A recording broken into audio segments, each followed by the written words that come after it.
খাদিজা বলে,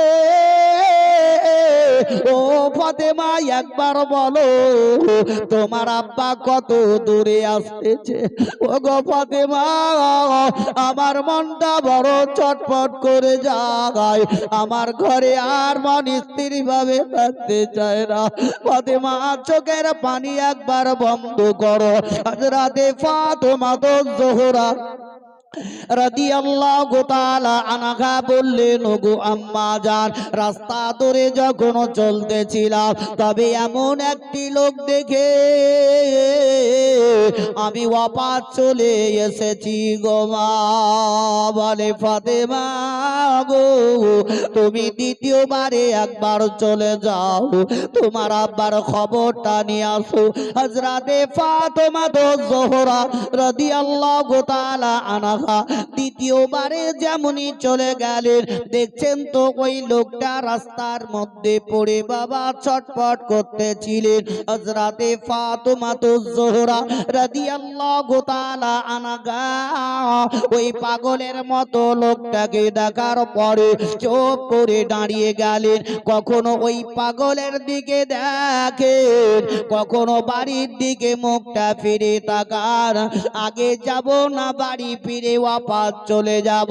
হযরতে ফাতেমা জোহরা আবার দ্বিতীয়বারে বাড়ির দিকে যখন মুখটা করে নিলেন, ওই সময়তে পিছন থেকে ডাক দিয়ে বলেন, ওগো ফাতেমা, তুমি ভয় করো না, আমি এমন কোন লোক নয়, আমি পাগল নয়, পাগল নয়। ওগো ফাতেমা গো, আমি তোমার আব্বা নবী মুস্তাফা। জোরে হবে না?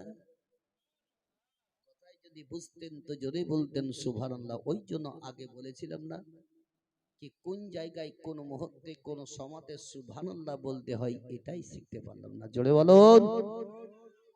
চা খেতে বেতে না, চা দিতে বলেছি, গলা ঝাড়বেন বেশি করে।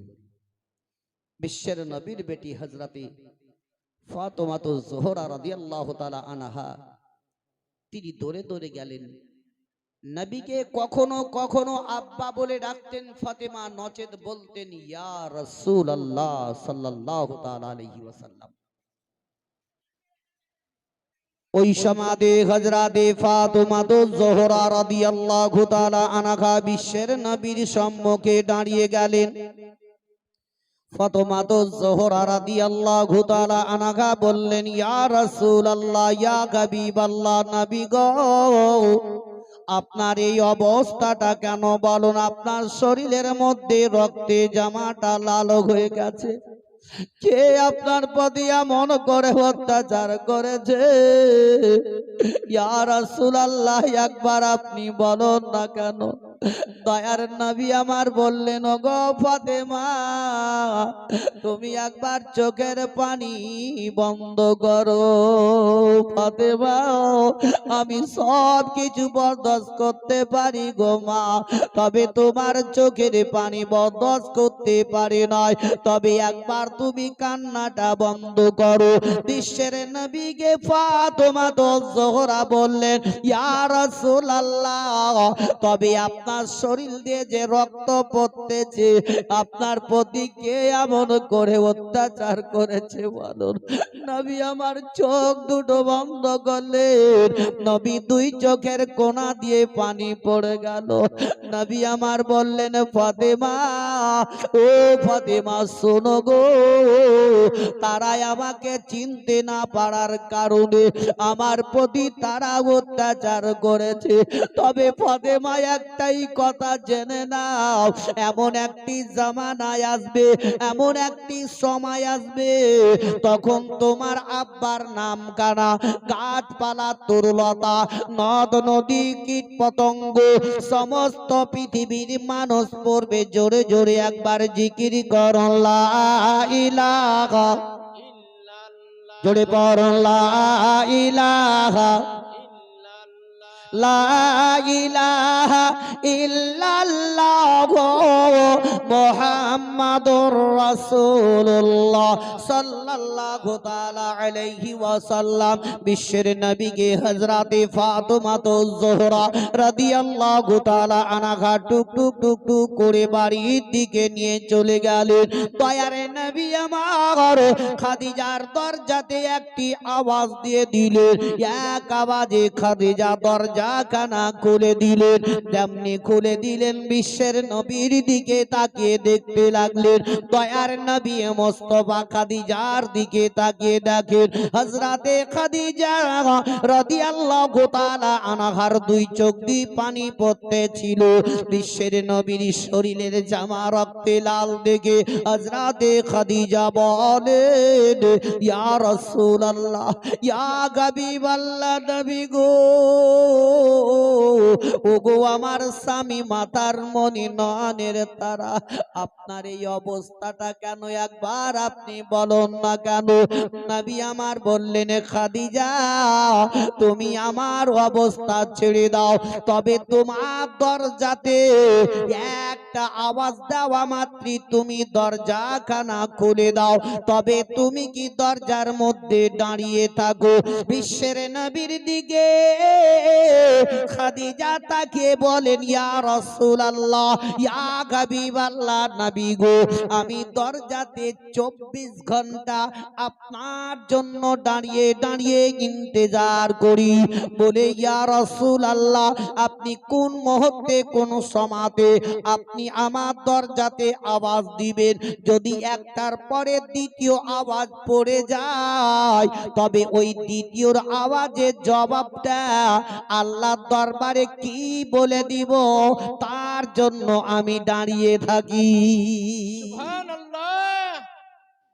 খাদিজা, তুমি যে দাঁড়িয়ে দাঁড়িয়ে ইন্তজার করো, তবে তোমার শরীরে কি ব্যথা হয় না, কষ্টটা হয় না? তো হযরতে খাদিজা রাদিয়াল্লাহু তাআলা আনহা বললেন, ইয়া রাসূলুল্লাহ, আপনি যখন আওয়াজ দেন আমি দরজা খুলে দিই, আপনার পবিত্র চেহারা দেখলে আমার সমস্ত শরীরের বেদনা সব দূর হয়ে যায়। সুবহানাল্লাহ। আজকালকার নারীরা ওইভাবে থাকবে ভাই? ইন্তজার করবে? স্বামী গেছে বাজারে, রাত 10টা 11টা যদি হয়ে যায়, ওই রাত 11টার সময়তে এসে যদি বলে, রহিমের মা দুটো ভাতগুলা দিস তো খুলে, বলবে না? বলছে না, বলে না? আর বিছান থেকে উঠা দিবে, তুমি খুলে খাও। হযরতে খাদিজা ইন্তজার করতেন নবী কখন আসতেন। যেমন একটা কথা দেখেন, কত কত যুবক যুবক ছেলেদেরকে দেখি সিগারেট খায়, খায় না? কিন্তু কিছু যুবক ছেলে কিংবা কিছু বয়স্ক লোকেরা যারা শ্রদ্ধা করে আলেমদের, তো মৌলবীকে সম্মান জানাবার জন্য সিগারেট খেতে খেতে পিছন দিকে এভাবে লুকিয়ে দেয় কিংবা ফেলে দেয়, দেখেন না?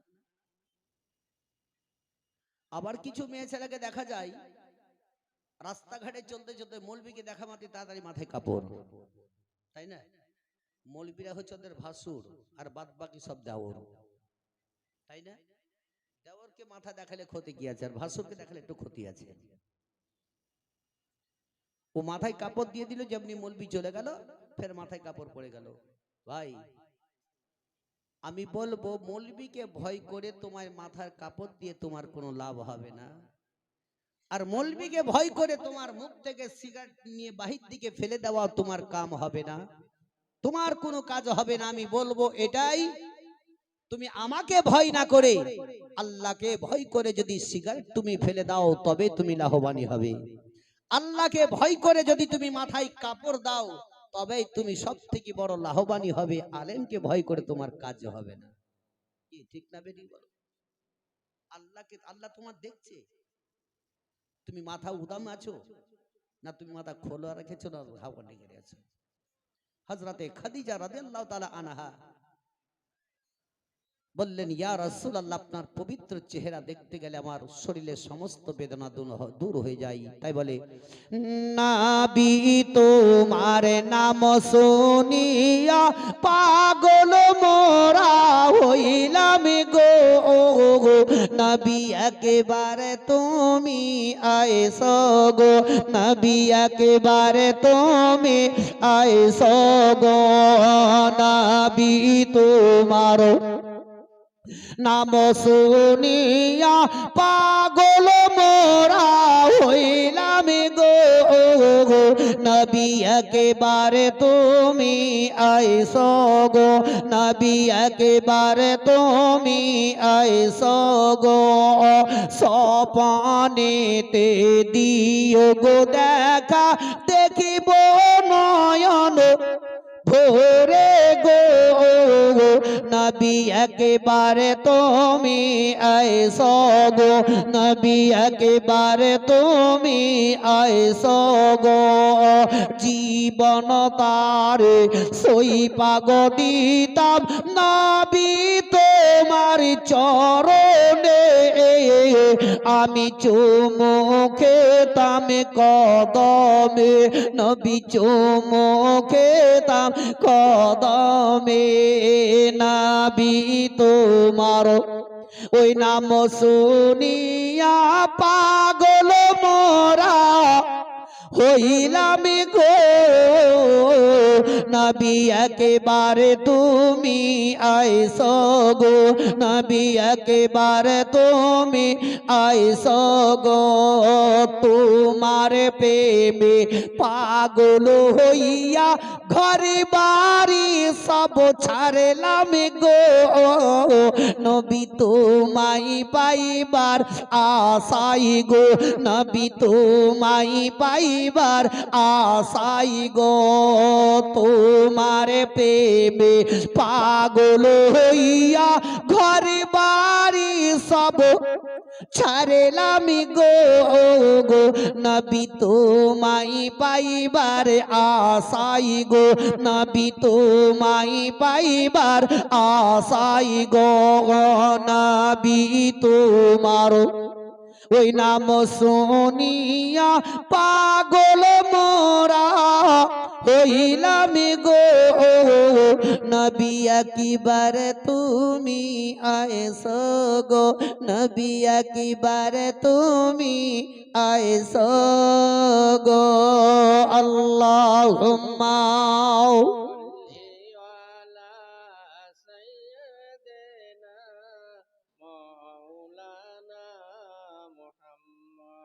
وعلى آله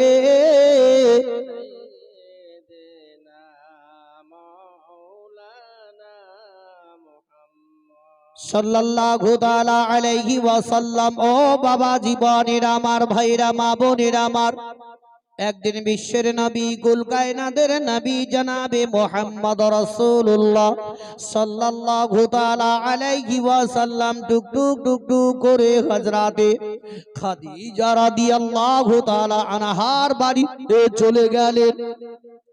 দয়ার নবী মোস্তফা আমার যেমনি দরজাতে আওয়াজ দিয়ে দিলেন, সঙ্গে সঙ্গে খাদিজা দরজা খানা খুলে দিলেন।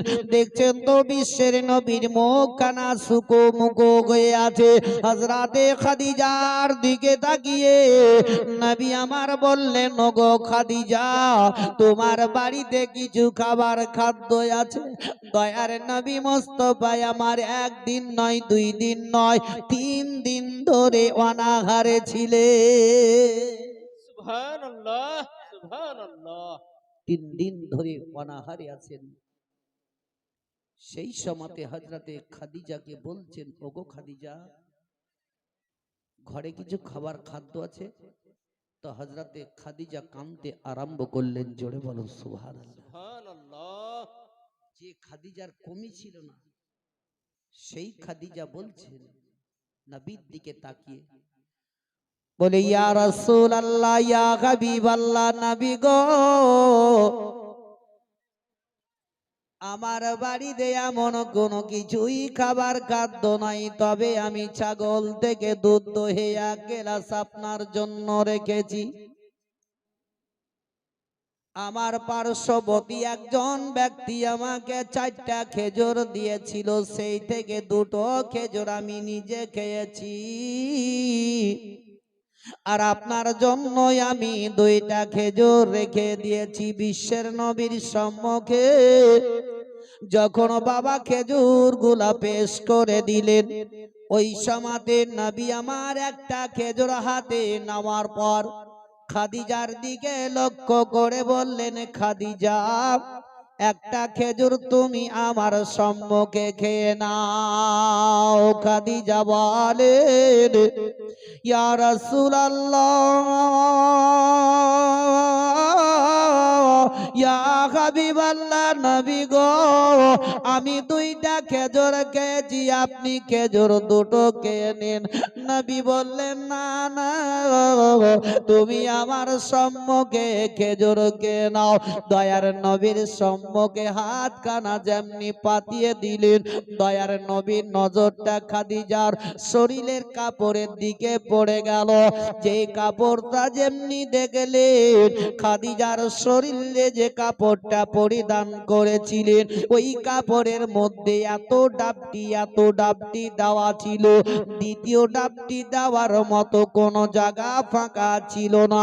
বিশ্বের নবী আমার চোখ দুটো বন্ধ করলেন, দয়ার নবী দুই চোখের কোনা দিয়ে পানি পড়ে গেল। বিশ্বের নবীর দিকে তাকিয়ে হযরতে খাদিজা রাদিয়াল্লাহু তাআলা আনহা বলেন, ইয়া রাসূলুল্লাহ, ইয়া হাবিবাল্লাহ, নবী গো, ওগো আমার স্বামী মাথার মনি নয়নের তারা, আপনার দুই চোখ দিয়ে কেন পানি পড়তেছে? নবী গো, আমি আর সহ্য করতে পারি নাই।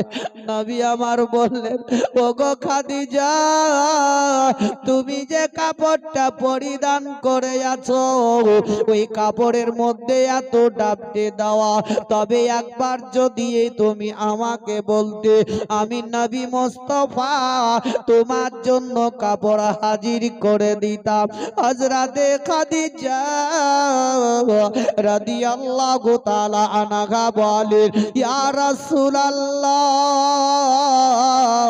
ইয়া হাবিবাল্লাহ, নবী গো, আমার কাপড়ের কোনো প্রয়োজন নাই, তবে নবী গো, আমার মনে যেটা ইরাদায় আছে, ওইটা যদি পরিপূর্ণ করে দেন, তবে আমার বেড়াটা পার হয়ে যাবে। নবী আমার বললেন, খাদিজা গো, একবার তুমি চোখের পানি বন্ধ করো, আমি নবী মুস্তাফা, আমি আর সহ্য করতে পারি না গো খাদিজা। দয়ার নবীর মুস্তাফার দিকে তাকিয়ে হযরতে খাদিজা বলেন, ইয়া রাসূলুল্লাহ, ইয়া হাবিবাল্লাহ, নবী গো, আমার একটি কথা মনে পড়লে পরে আমার দুই চোখ দিয়ে পানি পড়ে যায়, আমি আর সহ্য করতে পারি না। নবী আমার বললেন, খাদিজা বলো, এমন কি তোমার মনে পড়তে গেলে পরে এইভাবে কান্না করো? বলে, ইয়া রাসূলুল্লাহ, পৃথিবী দুনিয়াতে আমি বেঁচে রয়েছি, তবে আমার কত বান্ধবী রয়েছে, কত আমার সঙ্গী সাথী রয়েছে, কত আমার আত্মীয়রা রয়েছে, যেদিন আমার ইন্তেকাল হবে, সেই দিন আমাকে ওই কবরে একা একা ফেলে আসবে। সেই দিন আমার কোনো বান্ধবী যাবে না, কেউ আমার বন্ধু বান্ধব কেউ যাবে না, আত্মীয় কেউ যাবে না। ইয়া রাসূলুল্লাহ, ওই কবরকে যখন মনে পড়ে, তখনই আমার কলেজা চুর চুর হয়ে যায়। সুবহানাল্লাহ, সুবহানাল্লাহ। নারায়ে তাকবীর। কারি মাওলানা মুহাম্মদ ইব্রাহিম কালিমি সাহেব বীরভূম। তবে নারায়ে বলুন, তাকবীর, নারায়ে সালাত। কখনো ভেবেছেন কবরকে? বলুন, যতটি লোক বসে আছেন, কেউ আমরা ভাবি না, কত কত লোককে আমরা রেখে দিয়ে চলে আসলাম। একা একা আপনাকেও আমাকেও সকলকে যেতে হবে ভাই। আজ আমরা পরিবর্তনটা হয় না কেন? আজ আমরা জালসা আপনারা মিরাদে সম্মুখে না দাঁড়িয়ে ভিতর দিকে এগিয়ে আসুন। এটা যাক। শোভা দেখা যাচ্ছে না ইনশাল্লাহ। আমাদের ইসলামের যেটা আদব আকিদা আমরা জানাও জানছি না। মাওলানা সাহেব বক্তব্য বলছে আপনার সম্মুখে, ওটা দাঁড়িয়ে থাকা আমাদের অসম্ভব খারাপ হচ্ছে। আমরা সকলে চলে যাই এসেছি হোক, একটা বলবো প্রসেশনে। ভাই বাড়ি থেকে আশা করে এসছেন, জালসাতে যাচ্ছি, জালসা শুনতে যাব। শোনেন, আজকের রাত্রি আগামী কালকে এই রাতটা পাবেন, পাবেন কি? কালকে যদি আপনি মাথা ঠুকে ঠুকে ঠুকে ঠুকে মরে যান তবু কি পাবেন? আজকে আপনাদের সম্মুখে আছি, কালকে আপনি আমাকে পাবেন? এটা ভাগ্য, নসিব যে আমরা জান্নাতি বাগানে বসে আছি। যতক্ষণ পর্যন্ত এই জায়গায় বসে থাকব, অতক্ষণ পর্যন্ত আপনার আমার প্রতি আল্লাহর রহমত নাজিল হবে। জোরে বলুন সুবহানাল্লাহ। সুবহানাল্লাহ। তাহলে আমরা রহমতের জায়গাতে আছি, রাস্তাঘাটে না ঘুরিয়ে ফিরিয়ে চুপচাপ বসে পড়ুন। কথা যেগুলা বলবো, যারা আসেনি তারা সেই কথাগুলো কি শুনতে পেল? বলো। তাহলে ভাগ্য আপনাদের আমাদের। কিন্তু দেখবেন জালসাতে মিলাদে মেয়ে ছেলে যদি না থাকে, বুঝলেন তো, জালসা মিলাদ মাথায় না। আপনার যদি সব উঠে পালিয়ে যান তো মেয়ে ছেলেগুলো পালাবে না, এদের ধৈর্য একটা আছে। আল্লাহ তাদেরকে এত ধৈর্য দিয়েছে, এত দিয়েছে, দেখবেন তাদের দিল পর্যন্ত নরম। আল্লাহ তাদের হাত দুটাও খুব বড় দিয়েছে। জালসা মিলাদে প্রত্যেকটা জায়গাতে দান যদি করে তো একমাত্র মেয়ে ছেলেরাই বেশি বেশি করে। এই কিছুদিন আগে জালসাতে গেছিল আপনার মালদা এলাকায়, মহব্বতের সহিত জীবনে শুনতে শুনতে নিজের কানের দুল পর্যন্ত খুলে আল্লাহর ঘর মসজিদের জন্য দিয়েছে। জোরে বলুন সুবহানাল্লাহ। আজ যেমন আপনাদের আমাদের গর্ব মুসলমানের, সারা বিশ্বের মধ্যে যে আজকে বাবরি মসজিদ হচ্ছে, সেই বাবরি মসজিদ আজ মানুষ দেখুন খুতবা খুদ দিতে আছে। কি খোদার কসম করে বলবো, যে কোনো মসজিদের মধ্যে যদি একটা ইট দান করে দেন, ওই মসজিদটা যতদিন ধরে আবাদ থাকবে, যতদিন ধরে ওই মসজিদে নামাজ চলবে, ততদিন ধরে আপনি এবং আপনার পুরো খানদান পর্যন্ত দেখি পাবে। কিন্তু আমরা মসজিদে দিতে আমাদের কণ্ঠিত কেন? একবার যদি চোখ বন্ধ করে দেন, কি অন্ধকার। অন্ধকার সব পড়ে থাকবে। আপনার ছেলে মেয়েরা মারাধরি কাড়াকাড়ি করে নিবে। আপনি যেমন করেছেন, আপনার বাপ যেমন মরে গেল, এইটুকু আমার, ওইটুকু আমার, এই টাকা আমার, ভাগ কি এক অপর ধাপে ধাপে চলে আসছে। তাহলে আমাদের এই জন্য বলা হয়, তোমার নিকটে যদি কোনো সাইল আসে তাহলে কখনো খালি ফিরাবে না। আল্লাহ তো কোরআনেই বলে দিয়েছে, আমরাও যদি আল্লাহর দরবারে ভিখারি হয়ে হাত তুলে দোয়া করি তো আল্লাহ কখনো আমাদেরকে খালি ফিরাবে না। ফিরাবে? কখনো নাই।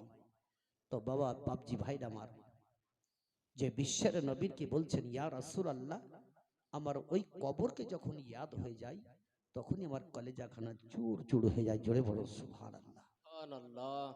মানুষের ইন্তেকালের পর আমরা মাটি দিয়ে দিই না, দিই না?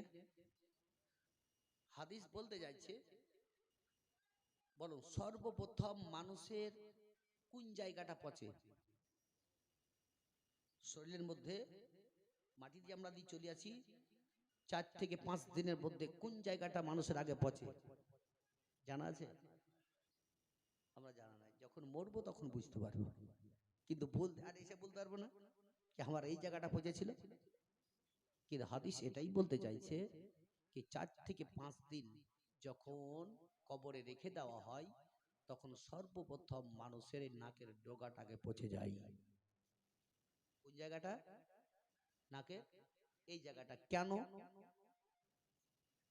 আপনি যখন বসে থাকবেন রোদে গরমে, যেখানেই হোক না কেন, কিংবা গরম গরম যখন ভাত খাবেন, চা খাবেন, দেখবেন মানুষের কোন জায়গাটা বেশি আগে ঘামে বলুন তো দেখি? নাকের ডগাটাই। কি এই জন্য হাদিস প্রমাণ দিচ্ছে কি সর্বপ্রথম মানুষের ডগা এই জায়গাটাই পচবে। আপনার 8 থেকে 10 দিন যখন হয়ে যাবে, তখন দেখবেন মানুষের এই নখ চুল এগুলা খসতে আরম্ভ হয়ে যায়। আপনার যখন 18 থেকে 22 দিন যখন হয়ে যাবে, তখন আপনার শরীরের যে চামড়াগুলো আছে আপনার খসতে খসতে আরম্ভ হয়ে যাবে।